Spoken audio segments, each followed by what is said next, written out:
একই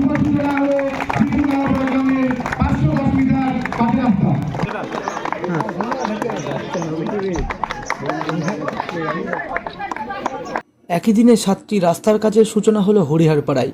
পথশ্রী রাস্তাশ্রী প্রকল্পে হরিহরপাড়া ব্লকের 4টি গ্রাম পঞ্চায়েত এলাকায় তৈরি হচ্ছে এই রাস্তাগুলি। শনিবার বিধায়ক নিয়ামত শেখ, বিডিও ছেড়িংজাম ভুটিয়া, পঞ্চায়েত সমিতির সভাপতি মীর আলমগীর সহ জনপ্রতিনিধিদের উপস্থিতিতে এই রাস্তাগুলির কাজের সূচনা করা হয়।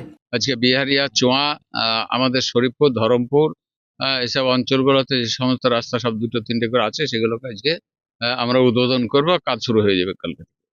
তো এরকম রাস্তা আবার আমাদের প্রায় 39টা হবে, প্রায় সেখানে 33 কোটি টাকার মতন স্যাংশন হয়েছে আমার ব্লকে। সেগুলো কিন্তু আবার পরবর্তীতে আমরা উদ্বোধন, অবশ্যই সব জায়গায় যেতে না পারলেও যাই হোক, যেভাবে হোক আমরা কাজটা শুরু করিয়ে দেবো।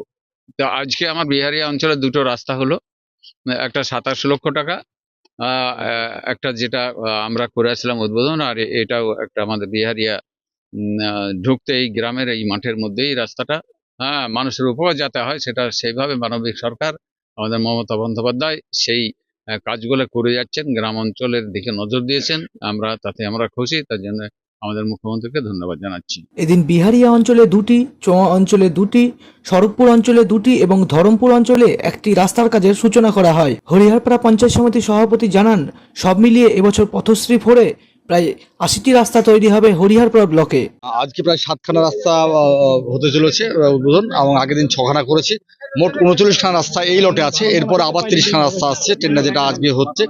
খুব তাড়াতাড়ি প্রায় আমাদের 80খানা রাস্তা আমাদের হরিহরপাড়ায় হতে চলেছে পথশ্রী 4-এ। দীর্ঘদিনের দাবি মেনে রাস্তা হওয়ায় খুশি এলাকার বাসিন্দারাও।